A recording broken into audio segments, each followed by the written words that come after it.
Now. Radio 2. What Steve Wright meant to me, a listener's special with Lisa Tarbuck. BBC Radio 2. I'm not your only friend, but I'm a little glowing friend. But really, I'm not actually your friend, but I am your soul. Not to put too fine a point on it, say I'm the only bee in your bonnet. Make a little birdhouse in your soul.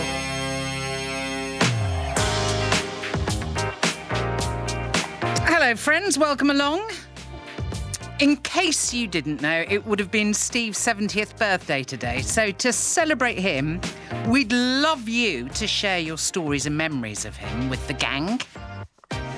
And we're going to accompany all of that with only Steve's favourite songs, as confirmed by friends and colleagues and operatives. So that's all we're playing. So if you want to get in touch, 88291 lisa.t@bbc.co.uk. We've got a fabulous team ready for you. And if you want to tell us things, well, we'd love it. Remember, he was a man of mischief. He liked to laugh, and I'm sure there are moments in your life that just tickled you. I've got a couple of good things to tell you already. So we'll start off with a cracker from another Stevie W.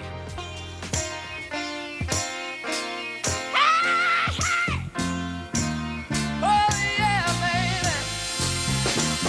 Like a fool, I went and stayed too long. I'm wondering if you love it. Oh, baby. Hi, Lisa. I was lucky enough to speak to Steve when I took part in the big quiz, because everything was a big something or other, wasn't it? Love the show. When I took part in the big quiz on his show, we had chatted a little bit before I actually took part in the quiz, and I told him about my white budgie called Sparky, who spoke. Now, knowing Steve as I did do, he'd have loved that. That's that sort of thing where he'd have put his hand over that, like, oh, I can't wait to use it. Sparky could say, I don't believe it. And he's not the Messiah, he's a very naughty boy. When I was doing the quiz, I got stuck on a question and Steve piped up, ask the budgie, ask Sparky. Such a friendly, lovely man. This is Karen Threffel from Leon the Solent. Thanks for that, my love. And hi, everybody. Hi, Lisa. This is Julie Barnes of Rugby. I have many memories of Steve's, going right back to his time on Radio 1. I was delighted when he moved to Radio 2 at the same time that I did. The things that I remember, Mr. Angry, Sid the Manager, Keith and Mick, the way he said Skellington deliberately wrongly. He said a lot of things deliberately wrongly, didn't he? His posse, adding his own words to songs like every time you go away, you take a piece of meat with you. Yeah. Or take that, wash your back. Or joining in with the harmony and, of course, lots and lots of laughter. Yeah. Yeah, anybody could have a laugh with Steve. Oh, the joy, the joy. This is from Alison the Veg. She's still in the borders, just so you know. That's in brackets. Steve was there when my kids were little, in the background on the radio when I was painting their bedroom. Then when they were big and had left home, I used to drive round the Scottish borders delivering veg boxes with Radio 2 on a portable radio on the passenger seat because the car radio had ceased working. Brackets, old Volvo. A particularly puzzling bit that sticks in my mind was a conversation between Steve and his mate Tim and Janie Lee Grace about the difficulty of cutting toenails, where Steve found out that everyone else tackles this after a bath or a decent shower when the nails are soft.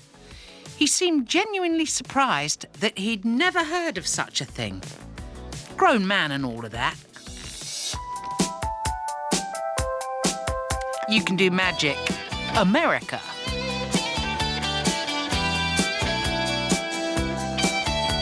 I never believed it.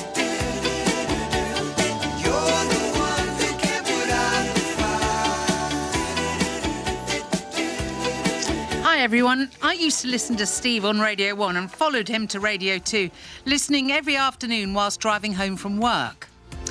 I used to laugh out loud with him, and years later I found myself struggling financially, and I was having to clean and work in a pub to help pay the bills.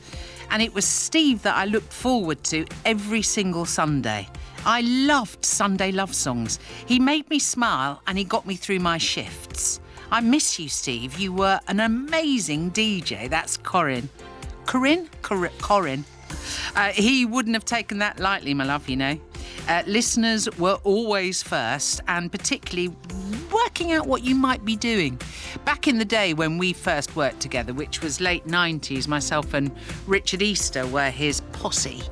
And, yeah, I mean, what a training. As everybody said in the programme before, an incredible training. Sets you up for any manner of things that you might want to do within this industry and beyond, actually. But certain things that he'd do you know what? I am rambling. Why can't I?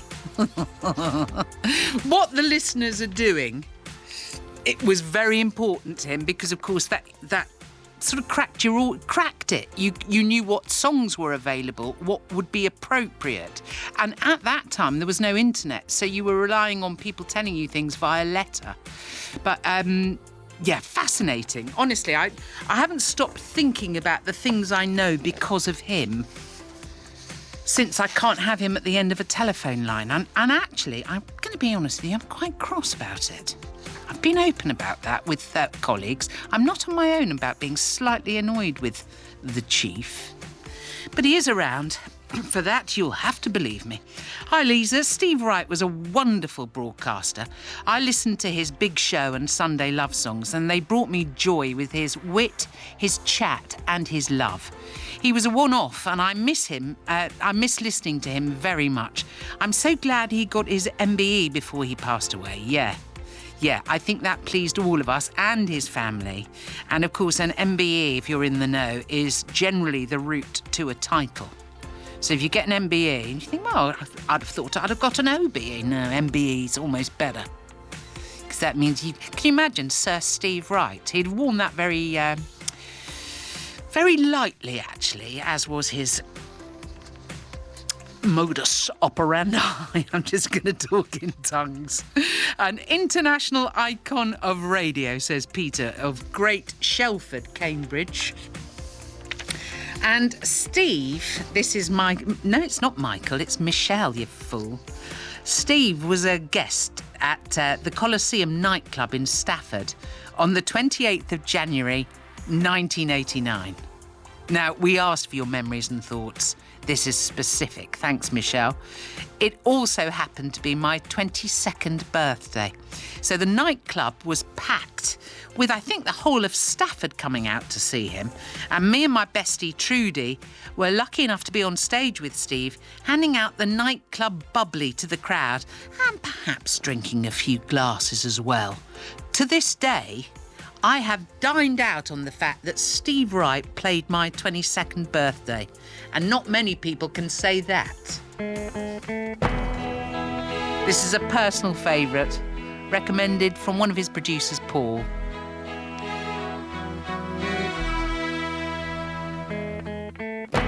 Every time I make a run, girl, you turn around and cry.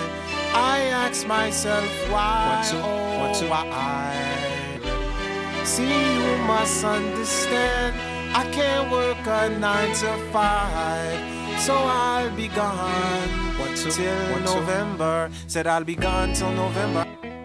There's never been anyone quite like Nick Drake. Mark Radcliffe. His songs still beguile and inspire 50 years since he died at the age of just 26. And now we're celebrating a remarkable artist. It's a pity.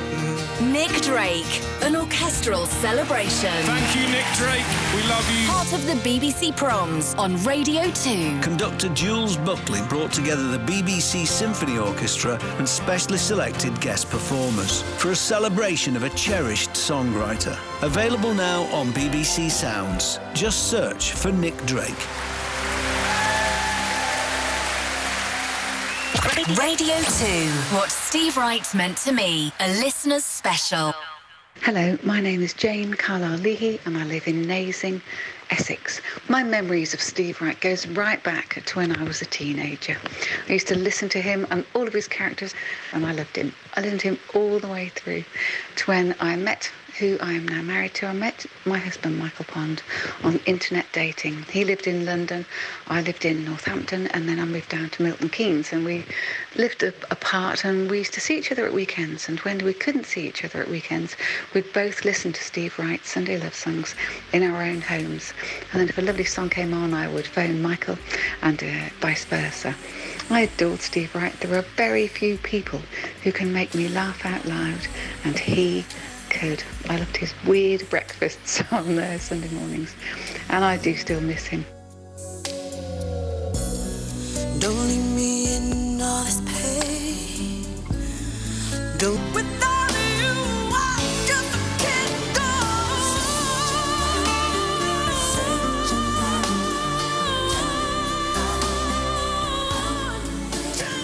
A personal favourite of Steve's, Tony Braxton, Unbreak My Heart. I know you will have heard that a lot. And actually, putting the music together, it was really interesting because it kept on... I kept having questions for him. Why do you like this song? Or what was happening? Because there's a clump of the songs that are all around the same time, and they are all about heartbreak and love. You know, same as all of us, but at the same time, it also made me understand entirely why Sunday Love Songs was so important to him. So, yeah, we're just fleshing him out. But, you know, every human, and particularly an endlessly curious, intelligent man, every man like Steve, you're always going to have questions. Hi, everybody. Back in 1982, I was a very young and junior member of the Newsbeat team on Radio 1. One morning, I answered the office phone and it was me saying, "Hello, Newsbeat." And the caller's gone, "Hello, Newsbeat person. This is Steve Wright in the afternoon, ringing in the morning." Yes, it was Steve. And in brackets, it says, you had to hear him saying that in his full cheery on-air voice. I laughed, we had a bit of a chat, and then I passed Steve on to the person he actually wanted to speak to. "Oh my God," I said to my colleagues afterwards. "He's like that all the time." From time to time after that conversation, I had to ring Steve in his studio, and he was always as friendly and helpful as he could be. What a dear man. That's from Joan. Thanks, darling. That's lovely. And then Tiffany's in Hadley, and she says, "I listened to Steve from when I was about 13. He was on the radio in my teenage bedroom and is the reason I have had the radio on every day since." Steve Wright in the afternoon was the best part of my day. I used to message into Sirius Jockin every week, and I miss him every day. Hi, Lisa. As a listener in Canada, this is Serena from Stony Creek in Ontario, who says, I'm the #1 Factoids fan in Canada. That's quite a fat claim. As a listener, I loved listening to Steve's banter with Tim and Janie, and the factoids were the best. It got me doing Friday factoids at work for my team, and they absolutely love it. I owe a world of thanks to Steve for the fun, for the intelligence, the interesting things he always had to say, and the comic relief he always brought. His voice was soothing and unforgettable. Happy 70th heavenly birthday, Steve.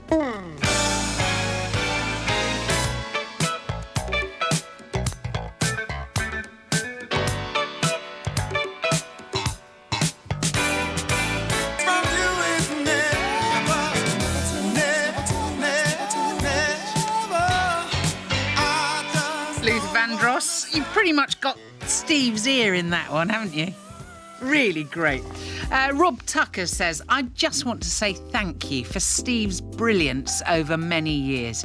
His fantastic show was my go-to in the afternoon, both on Radio 1 and 2, and then it goes ... for most of my adult life. Yeah, because he was family, wasn't he? I think that's part of the... Well, how can we not take things for granted? How can we not? I even once took part in the big quiz on his Radio 2 afternoon show, where he described one of my answers as complete muppetry. Thank you, Rob Tucker of North Devon. Thanks, kid. Appreciate that.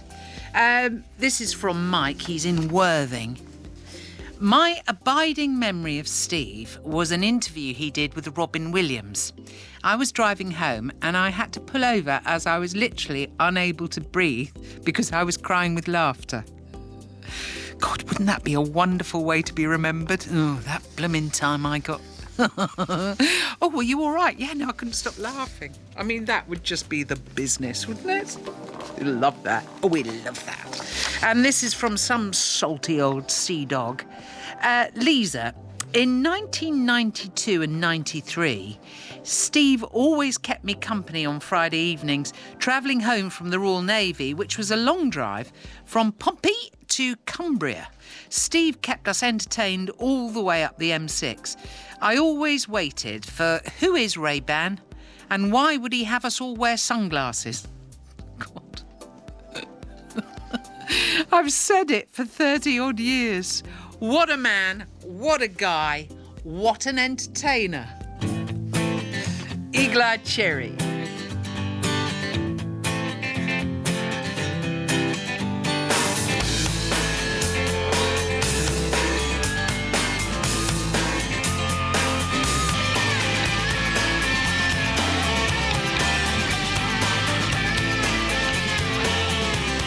Thanks, Eagle Eye. This is from Jeremy. Lisa, I won't ever forget the time Steve read out my serious jockin', no G quip. I was in a very quiet gallery in the middle of winter, and he read out my words, watching the bird murmurations over Brighton Pier. Serious flockin'. That could occasionally get out of hand, couldn't it? Lovely. To be connected with him, sat on my own on a chilly, darkening evening, shows the power and importance of radio to connect with the individual, which Steve knew and understood so well and would often speak of. He was a top guy, no G, a top O. This is Jeremy Saunders. That's a beautiful thing there, Jeremy. Thank you very much. I think first and foremost, he put that connection... He taught us all about that connection, actually, because I don't know how many people in this building wouldn't have been touched by him at one point or the other. Michael says, Lisa, Steve got me through my driving test. I was so nervous until I put the radio on, and Steve made me laugh so much that my nerves went and I passed my test first time.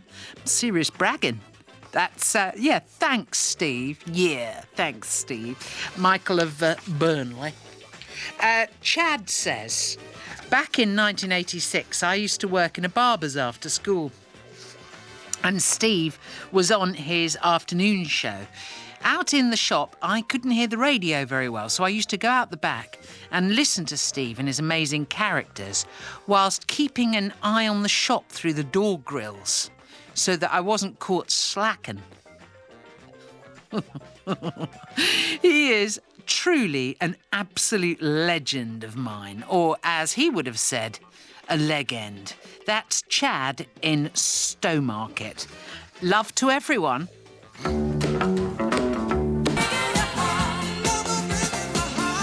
Yes, I don't blame him about that one. There are several songs today that I do blame him for. One coming up that must have conjured things for him. But even so, he was an absolute massive fan of both Elton and Kiki, obviously. Oh, Lisa, how I miss Steve. I sent in a couple of non-stop oldies in autumn 2019, and I was told it will take a couple of months to be successful on this show, friend. I was delighted to get a reply within days, and my selection was played within a couple of weeks. This is Gail in Warwickshire. Thank you, Steve, for everything. You are such a gift. Yep. Oh, you don't need my smug voice saying, yep, I agree after everything, do you? But you might have to just put up with it. This is from Charlie. For the last 5 years or so, every Sunday, my sister and I would always start the day by messaging each other a good morning, Steve text, which we still do. Love songs and Steve played such a huge part of us growing up. Steve gave my sister a shout out during the lockdown when she was putting on a socially distanced show up in Glasgow. Steve brought so much laughter to our Sundays, and we always smiled when he sang over the songs. A lesson for us all, singing over the songs. Steve was the reason that I got into radio back in the 80s, says Barry with an E. Says Barry, no G, but with an E. When I was a young lad, I used to record his shows on cassette tape and then recreate them with my friend. And for that reason, we got into hospital radio and then later created an online radio station in South Wales. I found Steve Wright very inspiring. So did I, Barry. He really was. I tell you, one of the things that I absolutely adored him for is when he had a guest on, and bearing in mind that his show really was one of the best shows that you could do if you were, if you were appearing in something, you had a book or there was, something of interest, the usual thing.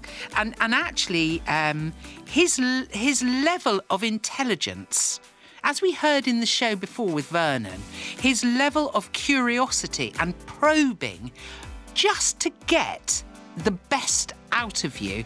I mean, it was absolutely... I don't think there is anybody else like him. Because I guess radio's just so intimate, isn't it? You just know when somebody's not giving you the full Monty, as it were, when somebody's not being truthful. And, he's an absolute master. Always saw what somebody's abilities were. Because safe to say, you'd have guests on sometimes where you'd be like, oh, God, I'm not keen on them. Or I'm not. And he'd be like, no, look what they've done. And he'd be like, and he did this, and he did this. And that's what he'd concentrate on. He just tried always to see the best, always have a solution. Absolutely amazing human. This song, however, I'd like to have a conversation with him about. You might remember it.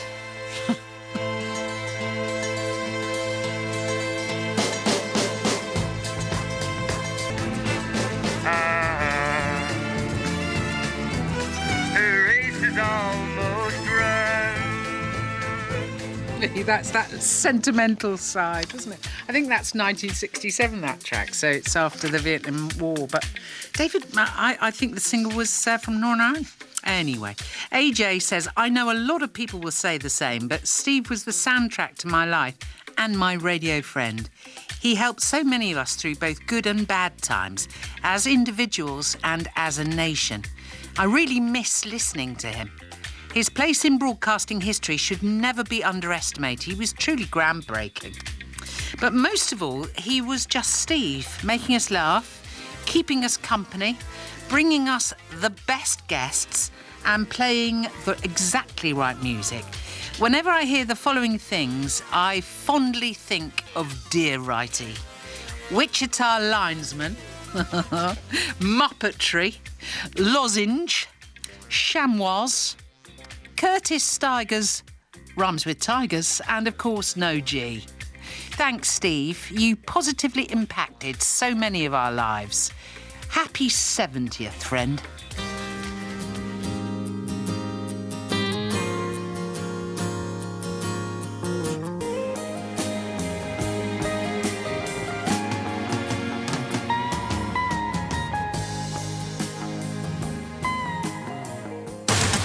This is Radio 2 on BBC Sounds and on your smart speaker. Play BBC Radio 2. BBC News.